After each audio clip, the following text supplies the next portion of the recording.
Hi, I'm Terri Farley. Thank you for visiting Simon Kids Read and Learn. My book is The Phantom Stallion. It's a whole series, but this is book number 1. So we're going to be talking about that. Although my books are westerns that take place in today's contemporary West, I grew up in Los Angeles. So I was a city kid.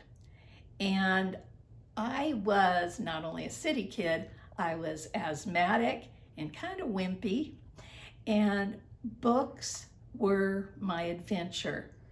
After a while, I learned that not only can books take you anywhere as a reader, they can take you anywhere as a writer. So I wanted to be a cowgirl, and I decided to start writing cowgirl stories.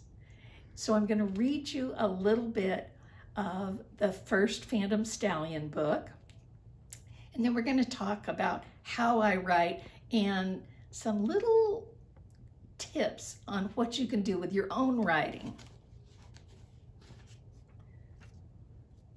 Okay, here's the setup for this story. Samantha Forster is a girl who grew up on a ranch, but she had a really bad riding accident. She got kicked in the head when she was falling off the horse who was to become the Phantom.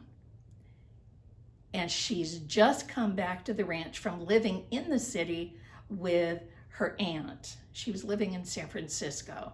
This is her first night home in her own bed, in her own room in rural Nevada. Sam rolled over and pulled the sheet over her face.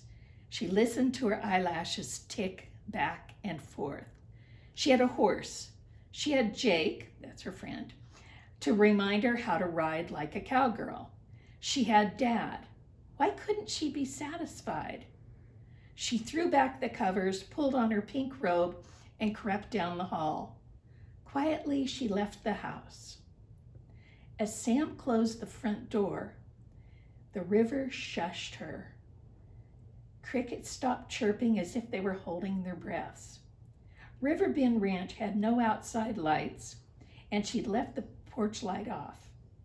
Little by little, Sam's eyes grew used to the dark. A full moon turned the ranch grounds the black and white of an old photograph. Sam stepped off the porch. Ahead, the sand and gravel driveway unrolled like a white velvet carpet leading to the dark hills beyond the ranch gate. Night sky arched overhead with stars so bright, Sam picked out the Big Dipper instantly. A lone nicker drew Sam's attention to the 10-acre pasture. It lay in a dark rectangle, and horses moved across it in dreamy slowness. And then, a shower of gravel against rock made the horses jerk alert.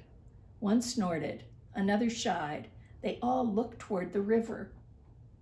Sam ran on tiptoe, wincing as pebbles jabbed her bare feet. The horses moved in a silent wave toward the end of the pasture. Sam's toes jammed against a round rock and she almost stumbled. Okay, I'm going to stop there for a minute. I want you to notice how many sense words I'm using. I'm sure you all know your senses.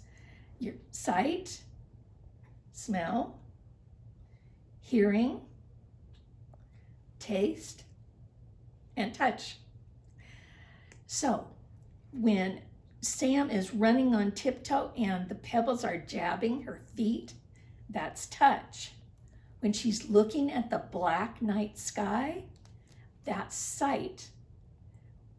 All of the colors are sight words, and senses are your springboard into a reader's mind. I use senses, I'm aware of senses as I write everything. Okay, listen to this next part and see if you can pick out some senses. Sam looked across the river. When she saw him, she stopped. Floating like a ghost, the stallion picked his way down the hillside on the other side of the river. His mane and tail rippled around him. His hooves were so soundless, he seemed to drift above the ground. The stallion reached the river and stopped. Would he clop across the wooden bridge or wade across the river? Would he jump the fence into the pasture?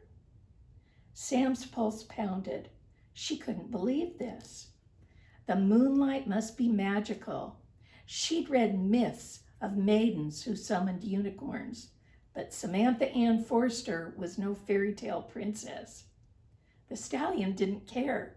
He splashed into the river, coming to her. His hooves grated on river rock. Halfway across, he stood still, knee-deep in his own reflection. This close, Sam could see the stallion wasn't white. His hide was dappled gray and silver like the surface of the moon. He was the same stallion who'd rescued the herd this morning. Sam didn't move. She barely breathed. The stallion's nostrils flared, drawing in her scent. For a moment he lifted his head, testing the breeze, and then his eyes returned to her.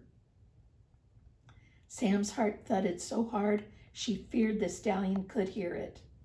Only one horse had ever studied her with such friendship. If this was a dream, Sam never wanted to wake.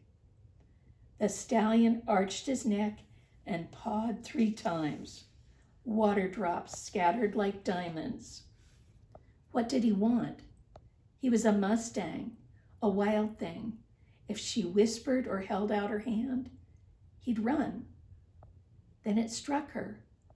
What if he was hers? What if he was Smoke's son, a black colt turned white? Sam had no chance to find out. As if he'd read her mind, the stallion flung his head high. Water churned as he wheeled on his hind legs and launched onto the bank in a single leap. Mist hung where he had been.